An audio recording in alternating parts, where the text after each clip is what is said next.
Here at Max Fish Camp in Florida's northern Everglades, an airboat can handle what a normal boat cannot, traveling across just a few inches of water.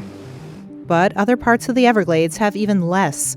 Boat routes that were once filled with water are now marked with exposed grass and cracked marsh. And Marshall Jones, the fourth-generation owner of Max Fish Camp, worries drought will eventually dry up his fishing guide and boat tour business too. Here we are mid-February and we're already at, mid-April water levels. The landscape is already dried, beginning to crack, and the wildlife has migrated to the last remaining ponding areas, which is where we would typically operate our airboat tours at and fishing guide service.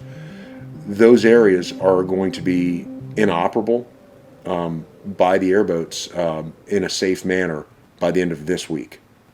We are belly up and we have to hang out the towel and let it dry for now. It's a serious gut punch to have this sort of economic impact 2 years in a row.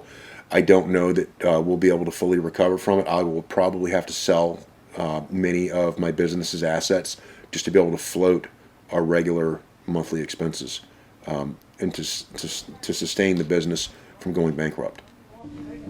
Water levels in the Everglades are at the lowest in more than a decade, according to the South Florida Water Management District. That's not only sinking Jones's business, but also his way of life. My family's lived on this property now for 96 years.